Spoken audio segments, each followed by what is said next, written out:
Hello, everyone. So today we have Simon from nextecocar, and we're going to talk again about electric vehicles and used ones. So please tell us, Simon, a bit about yourself, your EV journey, and how you ended up selling electric vehicles. Hi, Guillaume. Hi, everyone. Yeah, I suppose I started the business about 4 years ago. And before that, I actually worked in IT for most of my career. So I had like a massive direction change at that point. But it was driven really through always having had an interest in cars and having done like kart and car racing through the years, and also from the IT side being interested in technology. So I suppose for some years I was looking at what was happening with electric cars and I was interested in it, and I decided to get a car for myself. And it kind of went from there, because I suppose I was a skeptic at the beginning, and the first time I got in, it was probably a neighbor of mine had like 5 years ago a Nissan Leaf, and the first time I went in it and drove it, I just thought, wow, this is actually really impressive. So it kind of went from there, and I got a Nissan Leaf for myself, and I was thinking about a career change at that point, so I started nextecocar. And I suppose from my point of view, what I saw was a need, that there would be a need for used cars, because in any car buying market, there are very few people realistically who can afford to buy new cars, even when there are incentives. So there has to be a used car market. And I suppose the other thing I observed was that a lot of the dealers at that time, and still really, weren't offering good information and advice about the cars they were selling. And sadly, that is still the case now. We get reports that people get very patchy experience when they go into certain dealers. So I suppose my dream was to specialize on EVs and plug-in hybrids, and yeah, just be an independent voice, so not be selling any particular brand. I mean, obviously, predominantly we've sold a lot of Nissan Leafs and Renault Zoes and BMW i3s, but obviously the range of products we're selling now is broadening quite a lot. So yeah, I mean, that's kind of where it came from. And yeah, things have developed over those sort of 3.5 years since we set up. And I suppose now the focus would be very much more on just purely EVs, BEVs, rather than plug-in hybrids. I mean, we don't tend to hold any plug-in hybrid stock anymore, just BEVs. If people want plug-in hybrids, and some people still need those, and we're fine with that. You know, we can offer that service as well, and we can source those cars as well. But yeah, it's really about understanding what your customer needs and getting them into the right car that suits them at the price point that suits them. You were mentioning hybrids and electric cars, and I can see with your banner behind. So do you offer any other services besides selling cars and sourcing them?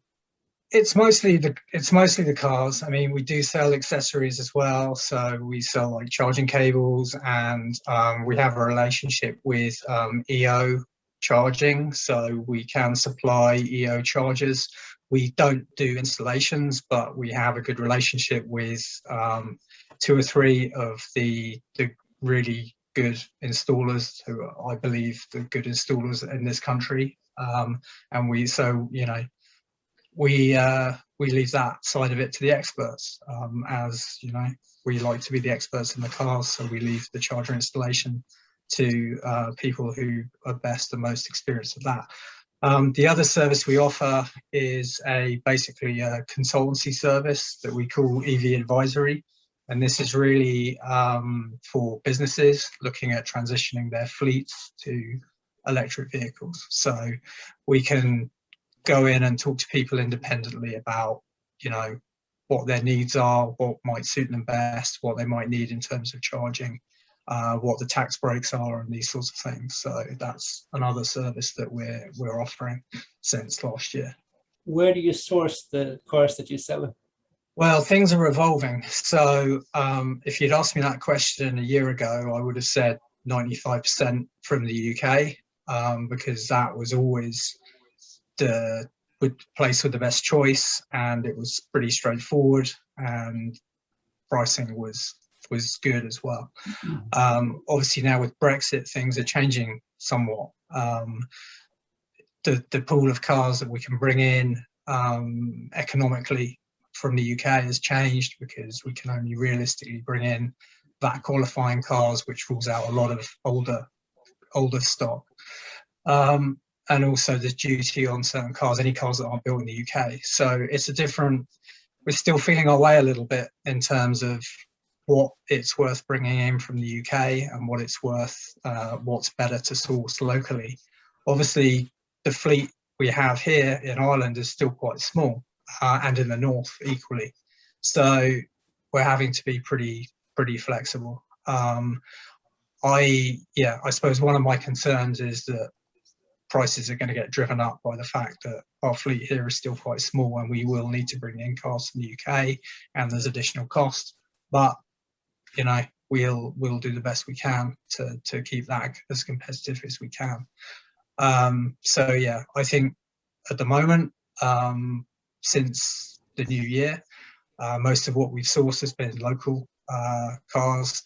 These are, you know, were Irish cars originally registered, or they were UK imports from before. But yeah, going to be continuing to bring a certain set of cars in from the UK for sure. What kind of warranty do you give to the cars you sell, and do you offer some sort of battery health check?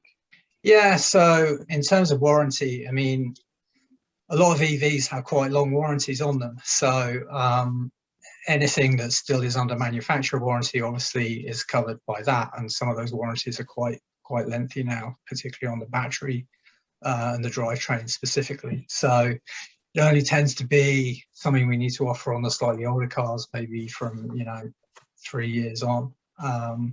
But we do offer a minimum 6 month warranty on any car that we sell, and we very much, as a small business, operate on our reputation. So, I always say to people when we hand the car over, like, if you have any problems, please speak to us first, and we do the best we can. Fortunately, the electric cars, as you know yourself, very reliable. So we've had very few issues, only very minor things, to be honest. So over 3.5 years. So there's not normally a big issue there.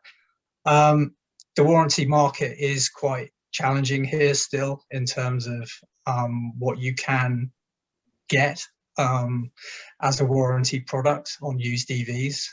It's not something that is very well advanced, and it's something that I'm talking to warranty providers about.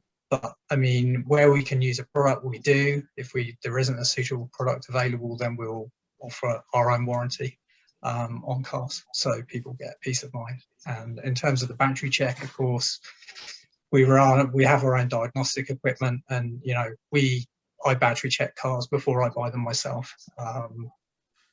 It's just sensible. So anything that we sell, people are welcome to see the battery reports, whether that be what comes from the manufacturer. It's a Leaf Spy, Renault obviously have their own thing as well. There are different things for different cars, but yeah, that's something that we very much do, and would be one of the first things that I do when I look at a car, because there's absolutely no point taking a car with a bad battery. Offer test drives at the moment? Unfortunately, we can't, and any dealer that is offering test drives at the moment is not following the restrictions. So unfortunately, we can't do that. The only way we could do it is if somebody wanted to insure a car themselves and then take it off. Our insurance is based on the fact that we have to be in the car for a test drive, and obviously if we're in the car with someone else, that's breaking the current restrictions. So we're very community minded, and we think that we should be waiting to offer test drives again. But having said that, if people are looking to buy cars at the moment, we'll give as much information as they need, pictures, videos. We deliver anywhere in the country free of charge, and we've always had the guarantee that if the car is not as described on delivery, then it's 100% refund. So, and we've never had a problem with a car in that way. So people have always been happy with what we've delivered. So it is a difficult situation, and we understand that people do want to test drive cars, but right now it's not something we can do within the restrictions, and hopefully that lifts as soon as possible and we'll be back to normal. So how do you deliver? How do you prepare the cars that you sell, and do you deliver as well? Yeah, so in terms of preparation, I mean, it depends. It's a case-by-case basis, you know. So some cars we will have taken on from another dealer within the trade, and it will be retail ready. In that case, we'll carry out our own set of checks to make sure everything is as it should be. Other cars might come and they might need servicing. We still always use manufacturers for servicing the vehicles because, you know, the aftermarket for EV servicing just isn't there yet here in Ireland. So we use the manufacturers if that is required. If cars, you know, if it's due tax or NCT, that'll all be done as well. We fully valet any car, and really importantly right now, we fully sanitize any car that we sell as well. So when the car arrives, it's been sanitized. And we use a system called Sanity System that a lot of people are using across the healthcare sector as well. So it's a really good product. Yeah, in terms of delivery, yeah, we'll deliver anywhere in Ireland. We don't personally, I don't believe in putting an electric car on a diesel or petrol vehicle to deliver it to the other end of the country. I don't think that is part of our, you know, what our brand is standing for. Maybe we'll get a delivery vehicle when we can get an electric delivery vehicle. So we drive the cars to the owners, and if they need to be re-sanitized or re-valeted at the other end, then we'll do that and make sure that the car's all ready for the delivery. But yeah, we don't use a delivery vehicle. I know others do, but we just don't think that that's the right thing to do. If someone is looking for a particular model that you don't have in stock, can you help them? Absolutely. I'd say like 50% of our business has been sourcing. So we generally hold quite a small stock. When things are normal and busy, we hold probably a stock of 5 or 6 cars generally. If we don't have what you want, then we can source it normally. Before this year, we could normally turn something around within 2 or 3 weeks. Things will be a little bit longer now if we've got a source from the UK, but we're still confident we can turn that around reasonably quickly once we get the ball rolling. But yeah, I mean, we've experienced across a lot of different brands and models, and you know, we've got a bunch of testimonials that anyone can go and look at on our website across a broad range of models, a lot of which we source specifically are things that we wouldn't have held in stock. So yeah, we can absolutely do that. As long as, of course, as people have reasonable expectations. So we'll say we can source any vehicle as long as it fits a sensible budget expectation. Do you take trade-ins, especially if they are petrol, diesel, and that's their first EV? Yeah, it's a tricky one. I mean, obviously, we don't retail anything that isn't an electric or hybrid car. So we can take trade-ins, but I'm always very honest up front with customers. It's like, if we take an ICE vehicle, then it's going to auction. We're not going to try and sell it on. So we will take it in, but we can only offer what we would get at auction. And I'm always very upfront with people about that, because they might get more by selling the car privately. But if they don't want the hassle, we'll take it, and we'll sell it through the auction, and we'll get the best price we can for it. But we're not in the business of trying to punt out old electric and old petrol and diesel cars. So that is a challenge, of course, because a lot of people are coming to an EV for the first time. But I would rather focus on our primary business, which is selling EVs and hybrids, rather than trying to get into the side business of selling on other vehicles. So yeah, it's the best way to handle that, we find, is just being upfront with people. We can help people if they need help to shift the car. Equally, if they don't want to trade it in, then we'll discuss what other options they can use. So with the auction, would they know price they're going to get when they buy the car from you, or will they only get the price of the ICE vehicle? No, I'll give them a price. So the way that would work is I would speak to the auction houses that we use to get a ballpark valuation, and I would offer that valuation to the customer. I'm not trying to make a profit on it. So yeah, there's risk in that, but the risk is for us. So there have been occasions when, yeah, cars have gone, we've taken cars and they haven't achieved what the auction house has said they might. So, but yeah, we're not leaving anybody in a situation where they don't know what their bottom line is going to be in terms of their costs. We can, of course, do it that way, yeah, and I did do it one time for somebody who wanted to see what it was going to get at auction, and they ended up getting less than I would have paid them. So, you know, it swings and roundabouts. But we will take a view on what the valuation is based on the advice that we're given, and we'll offer that. Do you value service history from a dealer? Yeah, I mean, I think you have to be a bit smart about it. I mean, electric cars obviously are a lot more straightforward, and a lot of the times when they're going in for service, there's not an awful lot of actual real work being done. So I do, of course, like to see service history on cars, but if a car might be, you know, missing maybe a service here or there, I'd take a look at the car more closely myself to see if I think there's any issues there. And in that situation, I would always put a fresh service on it from the dealer to make sure that it is up to spec. So yeah, I do value it, and I do like to see it, and I think because customers like to see it and they value it.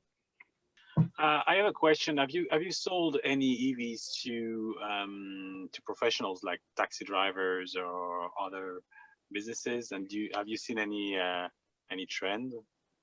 Yeah, I haven't sold any to taxi drivers. I've had a lot of conversations with taxi drivers, and yeah, and we all know there are taxi drivers who are using EVs, and I think that particularly for city-based taxi drivers with the sort of cars that are available now, it could make an awful lot of sense. But yeah, the guys that I've spoken to who might be driving a hybrid or a diesel or something like that at the moment are, you know, they're just worried around, I think particularly around Dublin, if they service the airport, they're worried that they might get a long run. You know, they might pick someone up and they say, oh yeah, can you take me to Limerick or something? And then it's a big challenge, right? So I think it suits certain taxi drivers. I think not all at the moment. And yeah, as the cars with bigger batteries become more affordable, then I'm sure we'll see more taxi drivers taking on EVs, and I think there's great savings for them, and there's great incentives for them to do it as well. And I think it will be great, especially in the cities, to see less polluting vehicles. I suppose the closest I've come to that is I sold a car to a Renault Zoe to a driving instructor, and yeah, so he's giving zero emissions driving lessons, which is great. And I think, you know, it's a sensible way to go. There's not many people doing it that I'm aware of, but you know, a lot of people young people that are going to be growing up now and taking their test for the first time, they're probably never going to drive a car with a gearbox anyway. You know, things are really moving away from manual cars, even if you look at, you know, hybrids, and generally speaking, automatics are a lot more sold now than they ever were. So it seems like a sensible thing to do. And, you know, he doesn't have any issues around charging or anything like that. He was able to work around it. So it's pretty good. Can you help a customer install a home charger or help with getting the grants? Well, again, I think we just, you know, we give advice. I mean, I can, as I said earlier, we can supply EO chargers, but in terms of installs, I would recommend my customers on to charge installers that I've worked with and I trust. So, and that I have a relationship with. So we're not looking to get into doing installs ourselves. We'll obviously give the advice about the SEAI grants and so on and so forth, and we can help people through that process if they need to. But yeah, the charge installers that we use are very au fait with, you know, the paperwork that needs to be completed and making sure people get their paperwork completed correctly so they can get their grant money back, which, yeah, isn't true of all the people out there who are doing installs. So that's an important part of the puzzle for us, because we want people to have, like, you know, a smooth, seamless experience. Any EVs that you're looking forward to get your hands on in 2021 or to sell? To sell, I mean, yeah, I guess it's excuse me. I suppose what's happening now in the used market is that we're starting to see some of the larger battery models to start to come into the used market. So, you know, things that are 2 years old that we might not have sold before, things like, you know, Kia Niros, Hyundai Konas, Leaf 60 kilowatts, Tesla Model 3s. Love to get my hands on one of those. Audi e-tron, Jaguar I-Pace, you know, there's a whole raft of cars that have maybe been on the market like 2-3 years now that are going to start to come into the used market. And that's really, I'm excited about that, because it means we can offer a bigger selection, more variety to customers, because it's been quite limited in terms of, you know, Leafs and Zoes and BMW i3s have been the main one. Yeah, and I suppose we're at the moment looking to stay in that kind of more affordable end of the market. I'd love to get into the Teslas and the I-Paces and the e-trons, being a car person. But yeah, and you know, those are cars we're happy to source for people. But yeah, the ambition to get into those cars is definitely there. Might not be this year, but we'll definitely get there in the end.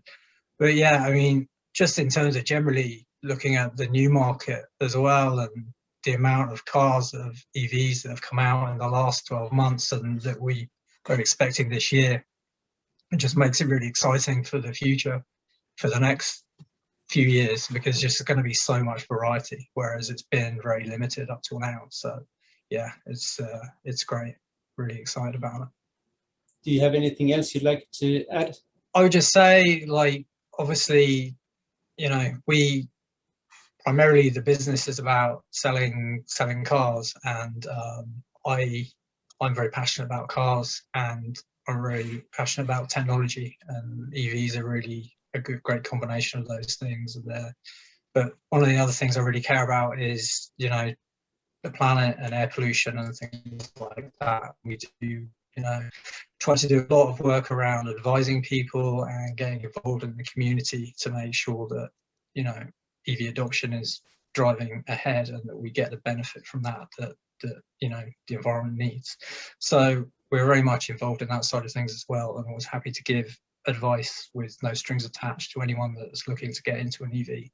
I would say as well, if anyone is interested in learning more, obviously we have our website, which is www.nextecocar.ie, and we're on all the socials as well, at nextecocar on Twitter, Instagram, Facebook, and we're on LinkedIn and YouTube as well. So yeah, if you'd like to follow us and see what we're up to, we're generally posting videos about cars and pictures and so on. So yeah, that'd be great. That's Thanks great. for talking with us, Simon. Thank you. My pleasure. Thank you very much, guys.